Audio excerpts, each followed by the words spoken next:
Hello class. आज हम लोग न्यूमेरिकल लगाएंगे लामिस थ्योरम पे। ठीक है। तो पिछले वीडियो में भी हम लोग न्यूमेरिकल ही लगाए थे। ठीक है। इस क्लास में भी हम लोग एक न्यूमेरिकल ही लगाएंगे। ठीक है। लामिस थ्योरम को एक बार हम लोग और न्यूमेरिकल के थ्रू समझने का कोशिश करते हैं। ठीक है। तो क्या है इस वीडियो में, न्यूमेरिकल ऑन लामिस थ्योरम।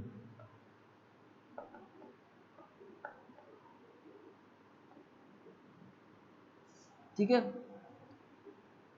सबसे पहले इसमें क्या बताया गया था कि लामिस थ्योरम वहीं अप्लाई होगा जहां पे जिस फोर्स सिस्टम में 3 नंबर ऑफ फोर्सेस हों, उससे ज़्यादा ना हो। पहला चीज़। दूसरा, वो सारे फोर्सेस जो हैं वो कोप्लेनर हो। और तीसरा, वो सारे फोर्सेस जो हैं वो कॉन्करेंट हो। मतलब कि उसी फोर्स सिस्टम में हम लामिस थ्योरम अप्लाई करेंगे जिसमें तीनों फोर्स नंबर ऑफ फोर्सेस 3 हो और तीनों फोर्स एक प्लेन में लाई कर रहे हो और तीनों फोर्स कॉन्करेंट हो, यानी किसी एक पॉइंट से पास कर रहे हैं। ठीक है। किसी एक पॉइंट से पास कर रहे हैं। ठीक है। तो वहां पे हम लामिस थ्योरम अप्लाई करते हैं। ठीक है। तो अभी एक क्वेश्चन लगा के हम लोग देखते हैं कि इसको कैसे अप्लाई करते हैं। तो क्वेश्चन लिखते हैं।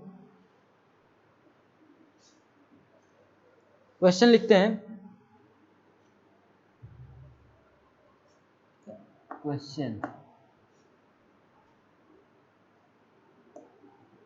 इन ए जिब crane, the jib and the tie rod and the tie rod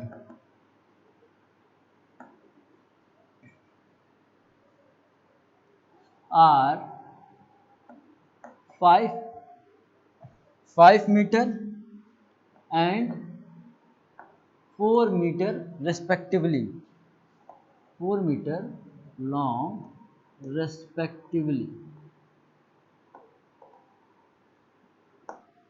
ठीक है। The height of the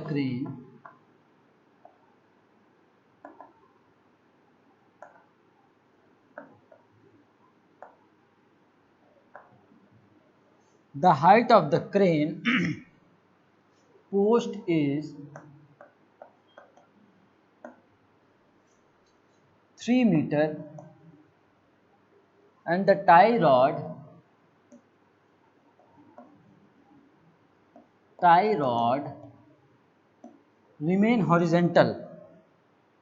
remains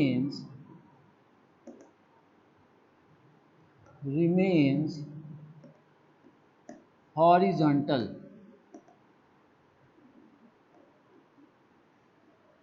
ठीक है। हमको क्या पता करना है,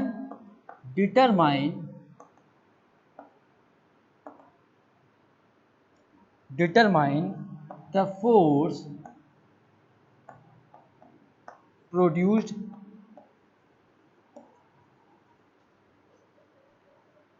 in the zip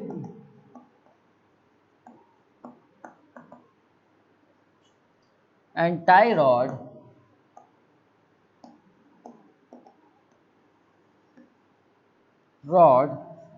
when a load of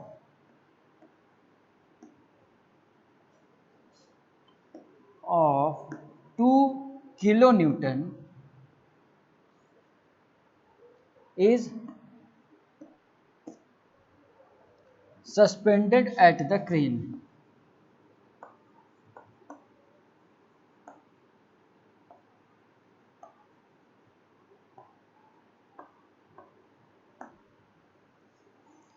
ठीक है।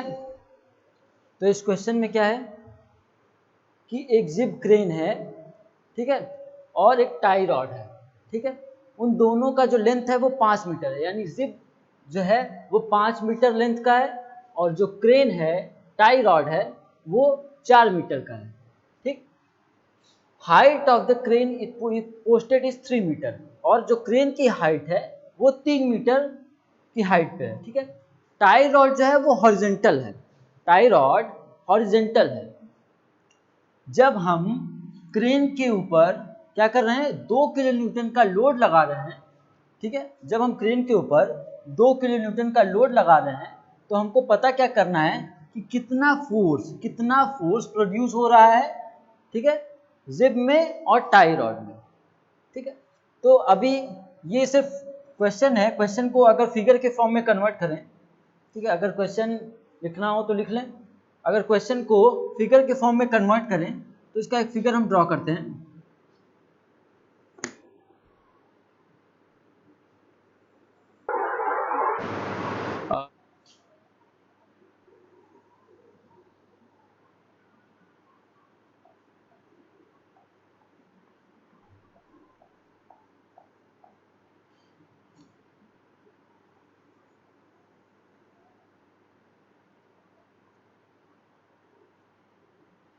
ठीक है,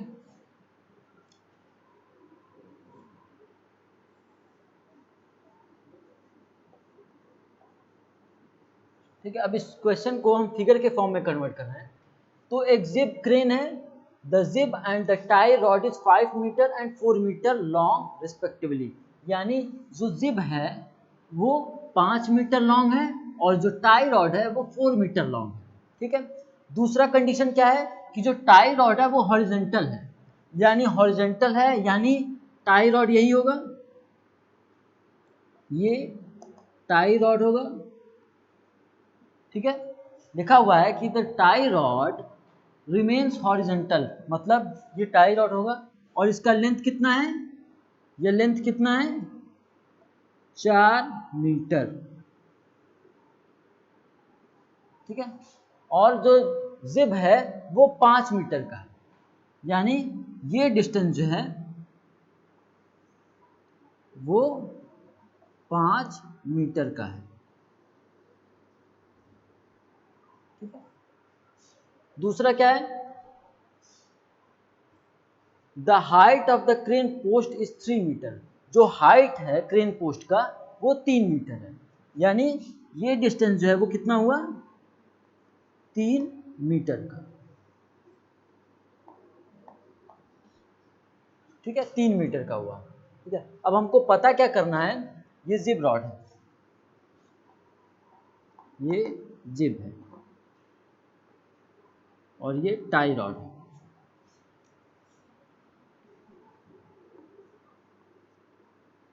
ठीक है। अब हमको पता क्या करना है कि इस 2 किलो न्यूटन के लोड की वजह से इस टाई रॉड में कितना फोर्स डेवलप हो रहा है और इस जिब में कितना फोर्स डेवलप हो रहा है, यानी हमको पता करना है कि टाई रॉड में और जिब में कितना फोर्स डेवलप हो रहा है,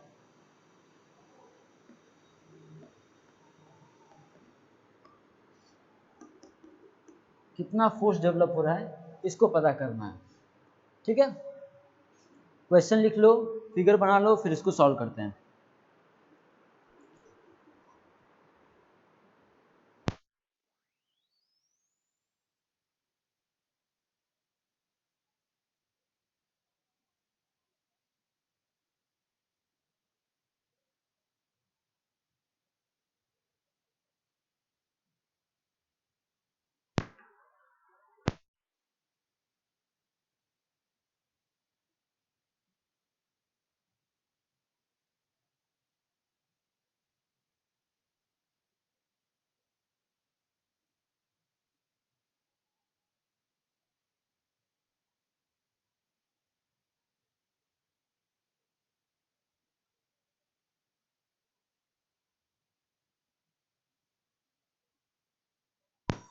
ठीक है, ठीक है, ठीक है। तो ये फिगर, अब इस क्वेश्चन को मिटा के सॉल्यूशन के बारे में सोचते हैं, ठीक है। तो क्वेश्चन क्लियर हो गया कि 5 मीटर का टाई रॉड,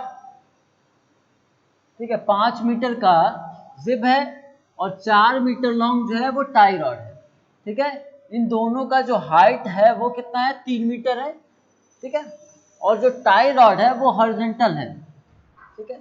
और जब हम 2 किलो न्यूटन का लोड लगा रहे हैं तो कितना फोर्स जिब और टाई रॉड में कितना फोर्स डेवलप हो रहा है, ये हमको पता करना है। ठीक है, ठीक।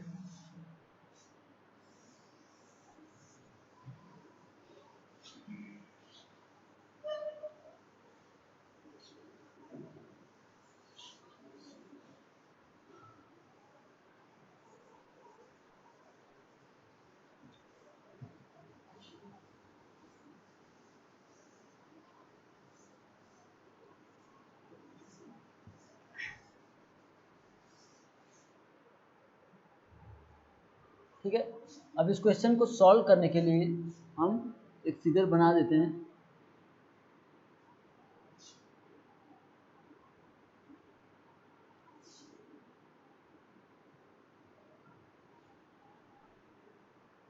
इस क्वेश्चन को सॉल्व करने के लिए एक फिगर बनाते हैं, उसके बाद इसको सॉल्व करते हैं। ठीक है,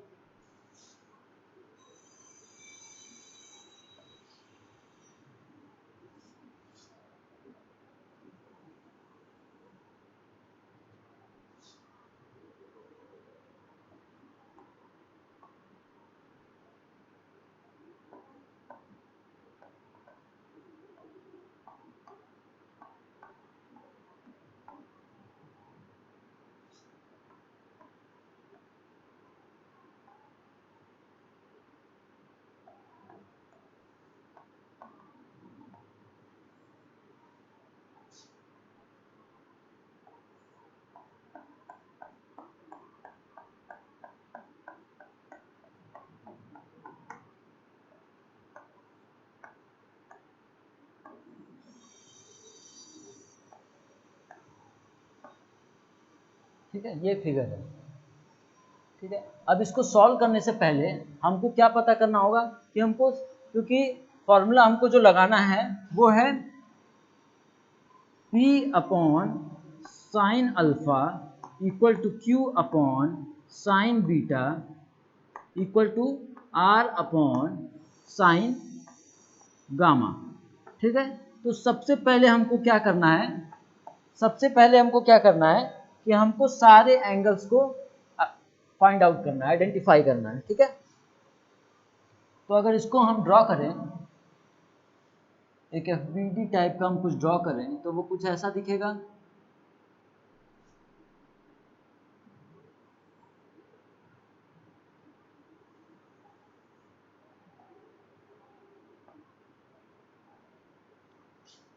ठीक है, मान लेते हैं कि इसमें जो फोर्स है दोनों में टेंशन है। ठीक है, अवे फ्रॉम द जॉइंट अगर हम लें, ठीक है, एक कंडीशन हम लिख देते हैं कि अगर हम एरो जो है, hello student, I Ranu Sharma, away from the joint अगर कर रहे हैं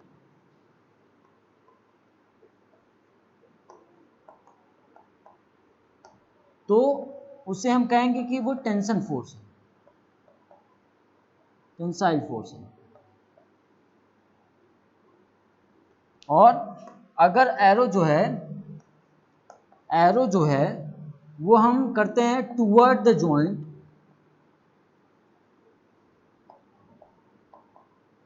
तो हम उसे क्या बोलेंगे, कॉम्प्रेसिव फोर्स। ठीक है, और टेंसाइल फोर्स को हम क्या करेंगे, पॉजिटिव लेके चलेंगे, और कंप्रेसिव फोर्स, ठीक है, वो अपने आप निगेटिव हो जाएगा, निगेटिव। ठीक, तो हम क्या मान रहे हैं कि ये जो लोड लगा हुआ है 2 किलो न्यूटन, इसकी वजह से इन दोनों में टेंसाइल फोर्स डेवलप हो रहा है। अगर बाय चांस कोई आंसर, टेंसाइल को हम पॉजिटिव लेके सॉल्व कर रहे हैं, अगर बाय चांस मेरा कोई वैल्यू जो है वो निगेटिव आता है, मतलब मान लेते हैं कि इसमें या इसमें किसी में अगर कोई वैल्यू जो है वो निगेटिव आती है, मतलब कि वो उसमें टेंसाइल फोर्स ना लग के कंप्रेसिव फोर्स लग रहा है। ठीक है, साइन का चेंज जो पॉजिटिव नेगेटिव का मतलब ये होगा कि उसका नेचर जो है, फोर्स का नेचर जो है वो चेंज हो जाएगा। ठीक, तो सबसे पहले हमको क्या पता करना है, ठीक है, इसको हम मान लेते हैं P, इसको मान लेते हैं Q, और इसको मान लेते हैं R।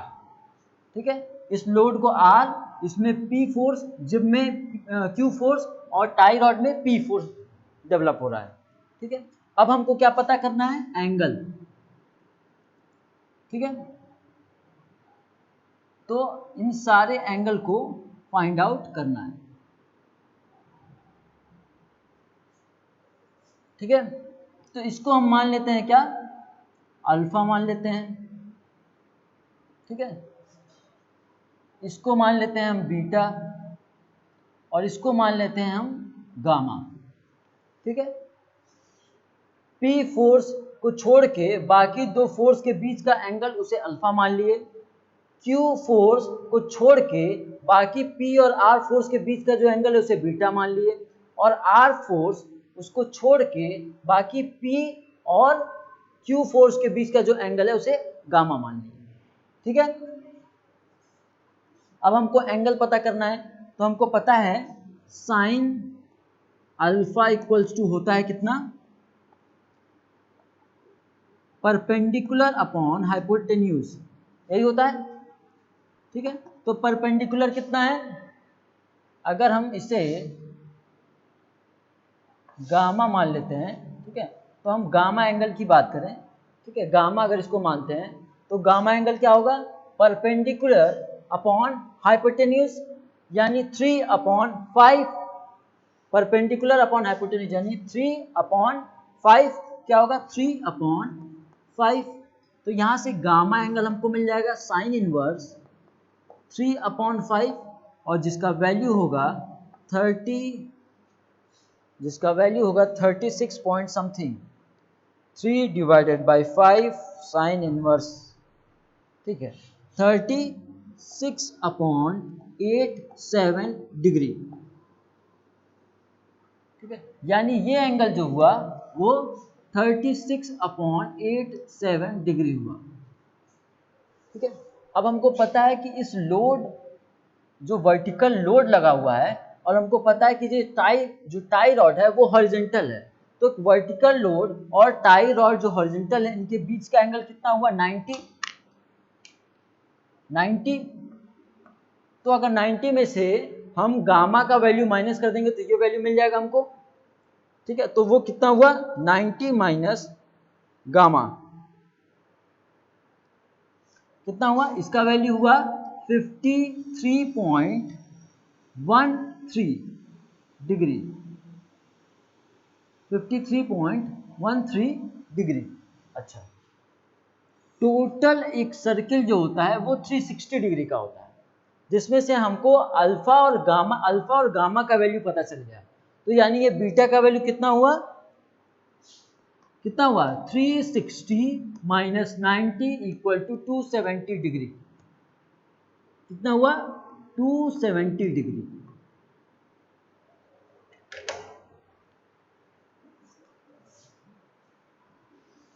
ये इतना समझ में आया सबको। ठीक है, अल्फा का वैल्यू हमको पता चल गया 53.13 डिग्री। ठीक है, गामा का वैल्यू पता चल गया 36.87 डिग्री, और बीटा का वैल्यू हमको पता चल गया 270 डिग्री। ठीक है,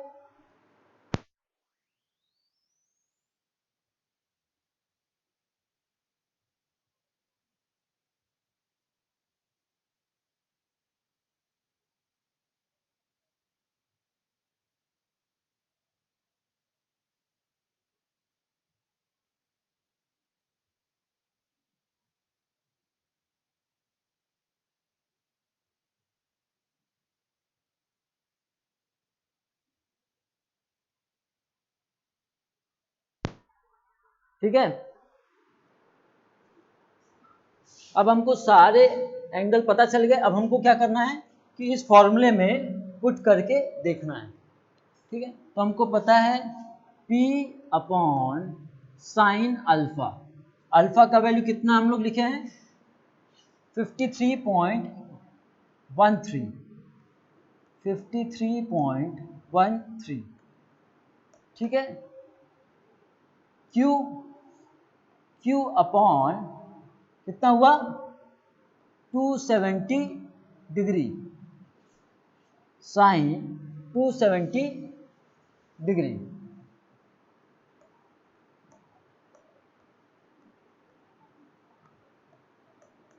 ठीक है।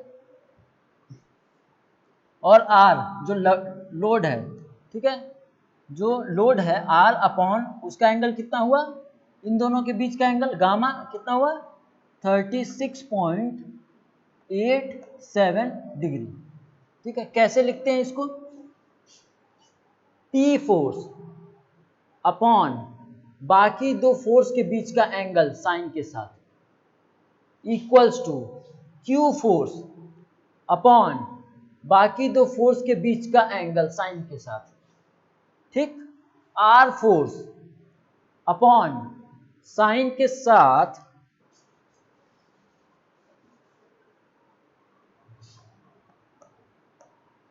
साइन के साथ 36.87 डिग्री। ठीक है, आर अपॉन बाकी दो फोर्स के बीच के एंगल साइन के साथ। ठीक है, अब इसी इक्वेशन में हम देखें तो हमको सिर्फ आर का वैल्यू पता है जो कि 2 किलो न्यूटन है, बाकी सारे एंगल पता है, हमको पी और क्यू नहीं पता है, हमको पी और क्यू नहीं पता है।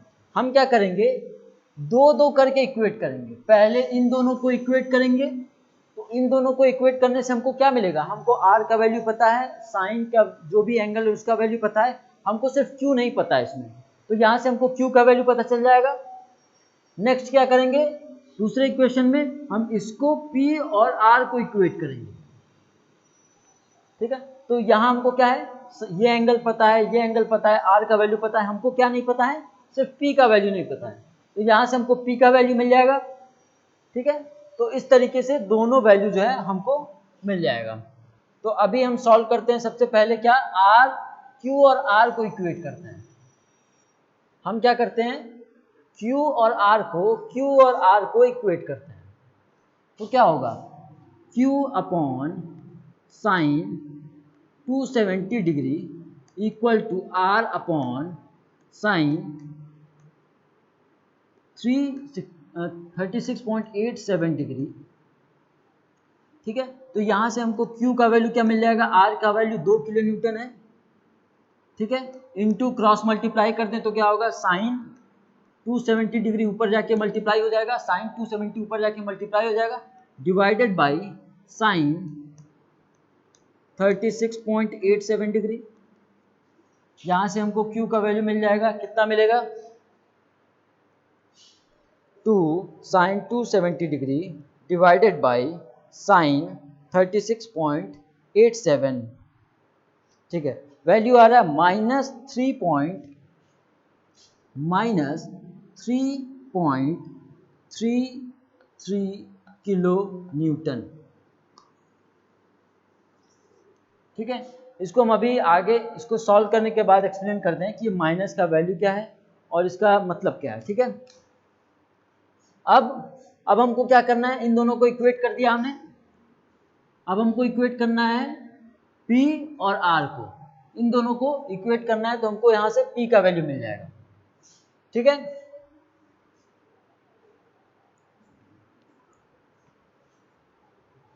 इसको नोट कर लो, फिर उसके बाद आगे बताते हैं।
ठीक है, तो अब हम क्या करते हैं, इन दोनों को P और R को इक्वेट करते हैं।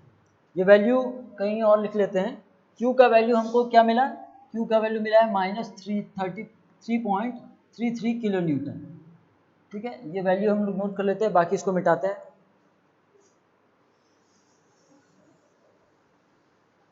अब हम क्या कर रहे हैं कि P और R को इक्वेट कर रहे हैं, यानी P upon sine 53.13 degree equal to R upon sine 36.87 degree. तो हमको R का वैल्यू पता है, साइन बाकी एंगल पता है, बस P नहीं पता है। तो P इक्वल टू क्या होगा, क्रॉस मल्टीप्लाई कर दें तो R का वैल्यू है 2 kilo newton, into cross multiply करेंगे तो ऊपर जाके हो जाएगा ये sine 53.13 degree divided by sine 36.87 degree. तो P का वैल्यू हमको यहाँ से क्या मिलेगा, 2 साइन 53.13 डिवाइडेड बाई साइन 36.87, ये मिला 2.66। ठीक है, ये मिला 2.667 किलो न्यूटन। ठीक है, ये वैल्यू P जो है वो पॉजिटिव में आया और Q जो है वो निगेटिव में आया। ठीक है, तो इसको रब करके अब हम एक्सप्लेन करते हैं कि ये आंसर जो है ये क्या शो करता है।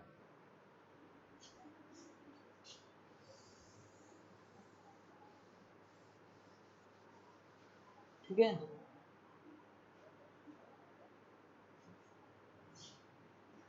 Q का वैल्यू हमको मिला -3.33 किलो न्यूटन और P का वैल्यू हमको मिला 2.667 किलो न्यूटन।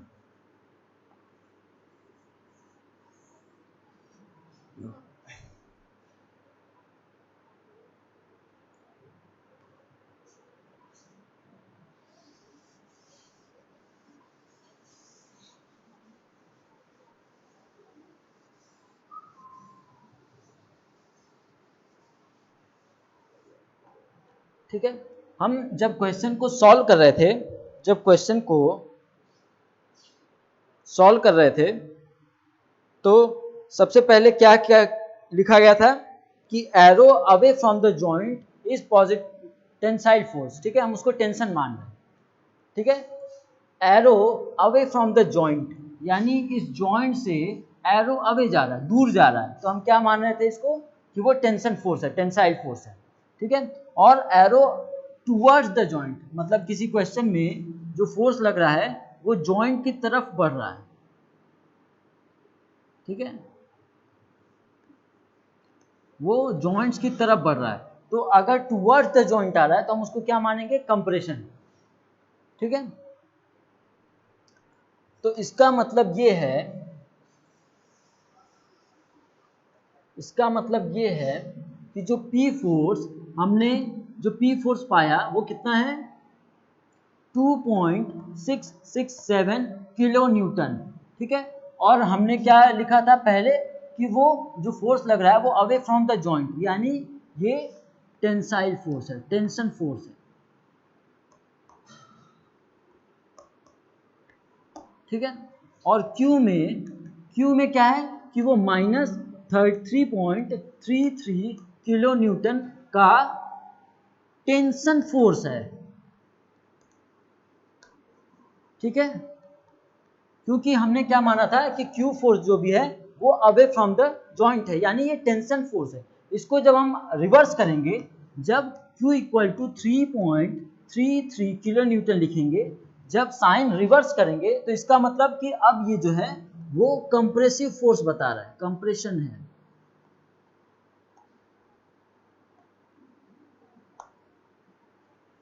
ठीक, यानी इस Q फोर्स में हम जो साइन अवे फ्रॉम द, जो नेचर हम माने थे कि Q फोर्स जो है वो टेंशन फोर्स है और अवे फ्रॉम द जॉइंट लग रहा है, वो गलत है। ठीक है, वो गलत है, तो हमको क्या करना होगा कि जो इसका साइन है वो रिवर्स करना होगा, यानी Q फोर्स जो है वो कंप्रेशन है और इसका वैल्यू कितना है 3.33 किलो न्यूटन, ठीक है। और पी फोर्स हमने क्या माना था, अवे फ्रॉम द जॉइंट है, और वो पॉजिटिव आया, मतलब कि इसका वैल्यू जो है वो 2.667 किलो न्यूटन है। तो हमको क्या मिला कि जो टाई रॉड है वो उसमें कितना फोर्स लग रहा है, 2.667 किलो न्यूटन टेंशन, ठीक है। और जो जिब है उसमें कितना लग रहा है, 3.33 किलो न्यूटन, क्या है, नेचर कॉम्प्रेशन, ठीक है। नोट करो इसको।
ठीक है। तो इस तरीके से लामीज थ्योरम को हम अप्लाई करते हैं क्वेश्चन में। ठीक है, जब क्वेश्चन में अप्लाई करते हैं तो हमको देखना होता है कि जो वैल्यू आ रहा है फोर्स का वो पॉजिटिव आ रहा है, नेगेटिव आ रहा है, किस तरीके से आ रहा है।